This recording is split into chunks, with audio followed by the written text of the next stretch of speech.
Good morning, traders. It's 8 a.m. Chicago time on Tuesday, the 14th of June, 2022.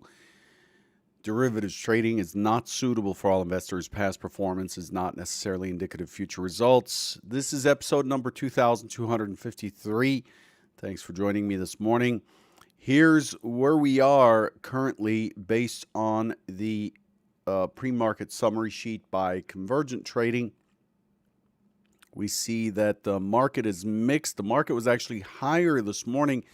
It has come off a fair amount from the high, approximately 50 points in the S&P, and now basically trading somewhere near the middle of the session.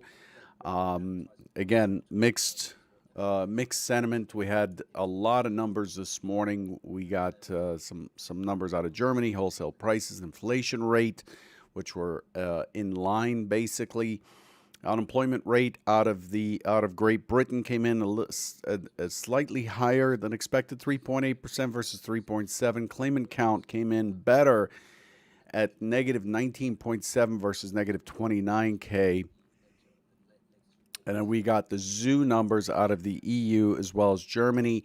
Germany being the key. The zoo in Germany was expected at negative 31.8. This is an economic sentiment index, negative 31.8, and came in at negative 28, slightly better. And then we got PPI out of the U.S. month on month for May. Not terribly significant, but it does impact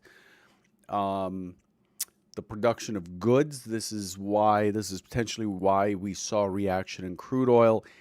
The expectation was 0.7%, came in at 0.8% on the core PPI. We expected 0.5 and we got 0.5. We just had the IBD. The IBD tip is expected to come out at 10 a.m. And then we have API crude oil stock change. And then this evening out of Australia, we get the Westpac consumer confidence numbers, as well as industrial production out of China year on year for May. Industrial production is relatively significant number.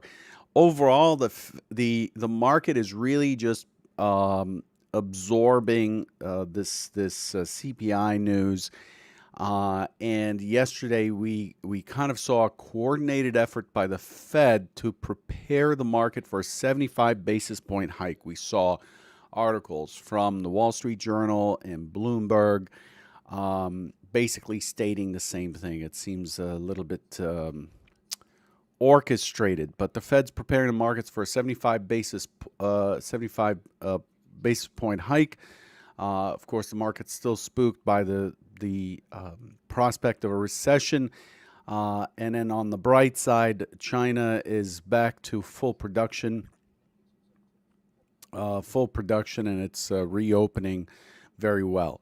Looking at the S&P, just keep an eye on that crude oil. But looking at the S&P, we have a multi-distribution profile in the in the overnight session. 307,000 contracts have traded, which is heavy, but I want to remind you that it is expiration week and the volume is expected to be heavy anyway. And so this is not too much of a surprise. The inventory is 100% long, meaning 100% of the volume that has occurred at each price has occurred above yesterday's close. This puts the inventory long versus yesterday's close, and the range is 53 points, which is higher than the one standard deviation value of 48. Okay, a quick turn towards what is going on here. A quick turn towards looking at the market here. Just 1 second.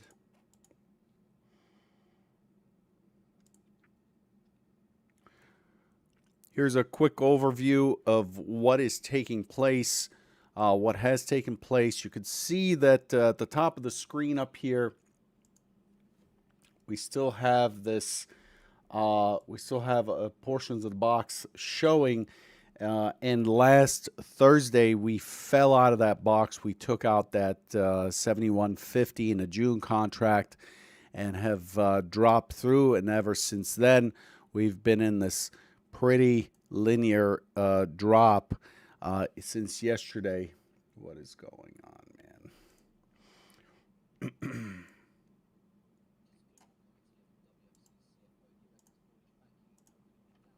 Pretty linear drop in prices. You can see we're just falling through.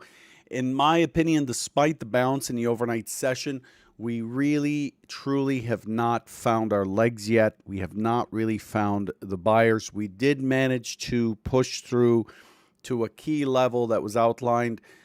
Here's what was expected yesterday. This is what I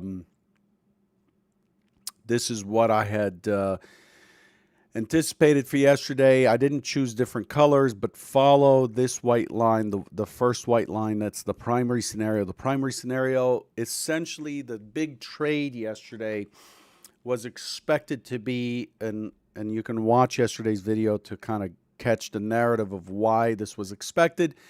The expectation yesterday is we would push through the 38.20, potentially into 23 to 25. And then I expect the market to fail given the weak lows here, given that we can't get off the low after selling throughout the overnight session. Once that fails, I expect it back at the open. And then I expect eventually that it would take out the overnight low, which was 97.50, for a test of 37.50. That's the key scenario. The secondary scenario is a pushback into the 38.97 area if we find buyers. Here's what actually took place. If we look at the active chart and go back, this was yesterday here. The market opened down here. Right here is the open in Chicago. This is a 1 tick by 8 chart. And we immediately push to that 38.20 area. We sell off and really just really aggressively looking for a short. We end up dropping through, getting some good cover, and then we make the IB, and then we break the IB fairly quickly. We pull back to mid VWAP there on the dot.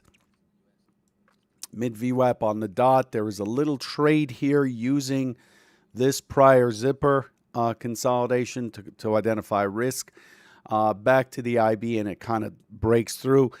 Then we find a battle in the middle of the day. You see this cloud of dots here on the order flow. We see a battle that breaks to the upside. And the expectation is we may go neutral and we may see ourselves back at 38.50. And if it holds 38.50, then we're likely to pull back and continue to 38.97.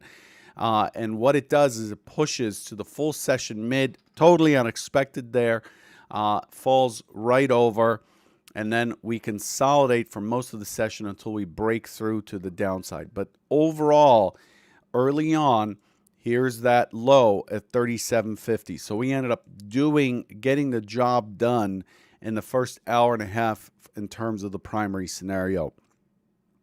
So the drop later, this drop down into this 37.35 area or so. I didn't participate in this, but the close was pretty weak yesterday, in my opinion. We had a pretty active price discovery throughout the session, and we finished pretty weak. Looking at this morning, again, when you see this cloud of big dots here, these are filtered by 100 lots or better. That's just the close there. This is very, very common. But we see some lifting. We see lifting that's turning into selling right here. The red dots, these often mark lows or highs. You can see that they lift, and you think, well, why would it be blue? Why would there be 100 lot plus buying at the high? And one of the things that throws people off about order flow, and just keep this in mind if you ever use order flow, one of the things that throws people off is that in order for there to be a print, as you see here, let's take a look at this print right here of 100 lot plus to give us this blue dot on Edge Pro X. In order for that to happen, there had to have been an offer or an iceberg or something confronting it. So order flow is very often seen from one side in that, hey, what printed? But what you have to consider, you always have to look at the other side. It's kind of like judging a conversation by hearing between two people, but you are trying to determine what the conversation is by listening to one side. If you've ever heard someone talk on the phone, it's very, very hard to get the context. So remember, there's the other side of the conversation when it comes to order flow, always. I know there are a bunch of people online and who have services that explain how you need to watch the tape and the prints. Watching the tape and the prints alone in order flow is it's an indication that the person is just guessing, really, because what you have to look at is the context of what it did. Again, the best analogy to that is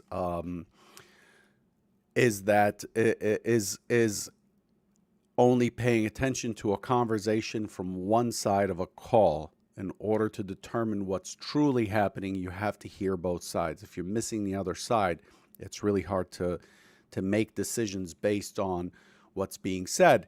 And so if we have a big print at the high and then we immediately turn around, this is often a very secure high.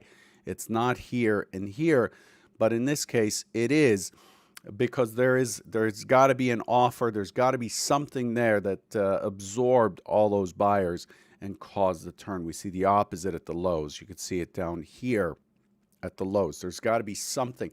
So remember, don't trade with order flow in a vacuum. I trade them against my stock zones or market defined areas like VWAP mid, IB high, IB low, the open, prior settlement. These are all areas that I consider. I don't consider ones that kind of sit or play in the middle. This has much more meaning to me than this.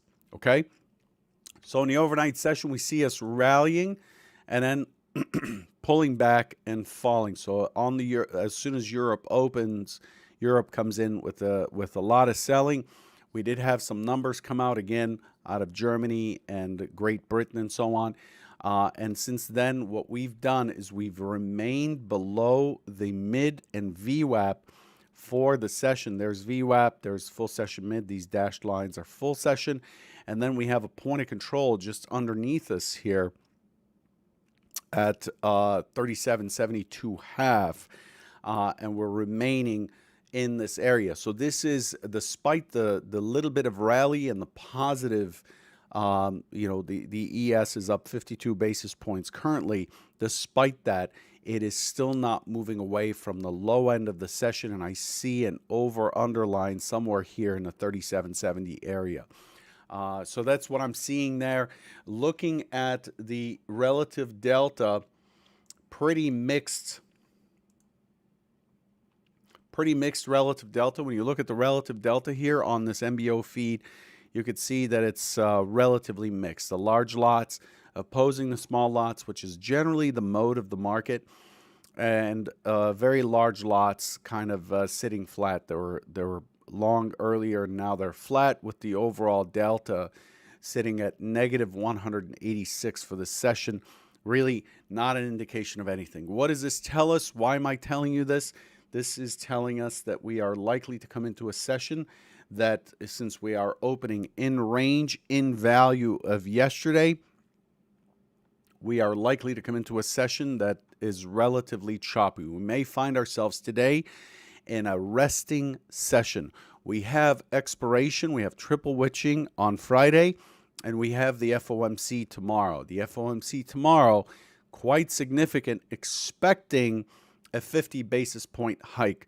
But if you look at the Fed Watch numbers using the Fed Fund futures, there's more of like a 93% probability of a 50 to 75 basis point hike, which includes the 50 that the market is placing in, but they increase the probability of a 75 basis point hike. So if we get a 75 basis point hike tomorrow, that's going to bring in further repricing, and it's going to move us from here. But what does that mean for today? For today, we have a relatively well-discovered profile yesterday. Despite all the movement yesterday, believe it or not, we had a very balanced, a relatively balanced profile. Not perfect, but it's relatively balanced. Yesterday looks a lot more like this than it does this, a price discovery profile. We're opening right in the middle of it, right up against, we're very close to yesterday's point of control, which is at 37.8075. Currently, the market's at 37.75 or so. So expect a noisy open. Expect some respect for the value high, value low. For volume profiling, the value high is 38.08. The value low is 37.61. Expect the market to play inside of here, back and forth, back and forth, back and forth. Okay, there's a lot ahead of us, and I don't want you to go into today with the idea that we're likely to see a runaway move like yesterday. We are not opening in a gap. We're opening right in the fat part of acceptance yesterday, in range, in value, with a delta that is non-committal. The inventory is 100% long versus yesterday's settlement, which means that we're likely to push down into that 37.50-ish area. The prior settle here, we may push down there, but overall, I expect the market to be stuck somewhere between 37.50 to 37.80 for a bit on the open before it picks a side and moves. Yesterday, we didn't leave any single prints. We pretty thoroughly traded the entire range. I expect more. I expect more of that today. So I'm not going to give you. There's no point to me sitting here and drawing lines on a chart or whatever of what's expected. But overall, the expectation here is that we're likely to just chop around, as you've seen in the overnight session. It is weak-ish, but it is opening right on top of the point of control, right on top of VWAP and mid, with a relative delta that is not committed. So again, I'm repeating myself just to be clear. We are likely to be choppy this morning, so relax. It is expiration week. Again, I'm repeating myself. It is expiration week. This is not the best week to get aggressive, to increase our size, to become more active, to scalp more. It is not a good week for that. Since the roll continues. The roll, by the way, this is the condition of the roll here. The roll is about 71.2% done based on the CME group data for the ES. Approximately 78% of the total open interest rolls, which means the 22% of the S&P open interest actually trades out. Either it trades out, it expires and gets delivered in cash, or it's trading out against options, or it's hedging something else. Which tells us that at this point, being as we are 55% done with the open interest, the roll itself is about 71.2% done. So by tomorrow, we expect the entire roll to be done, and that kind of gets out of the way just in time for FOMC. Again, not the greatest week to come in and blast away at on your trading. I'll leave you with that. Good luck today. I'll catch you tomorrow morning. The adjustment between M and U is plus 1.5 points. So September is more expensive by 1.5 points. So you have to reduce all of the old expirations by 1.5 points to keep things equalized. Not a huge premium difference, but it does matter for sizing your stops. Good luck. I'll catch you tomorrow morning. Take care.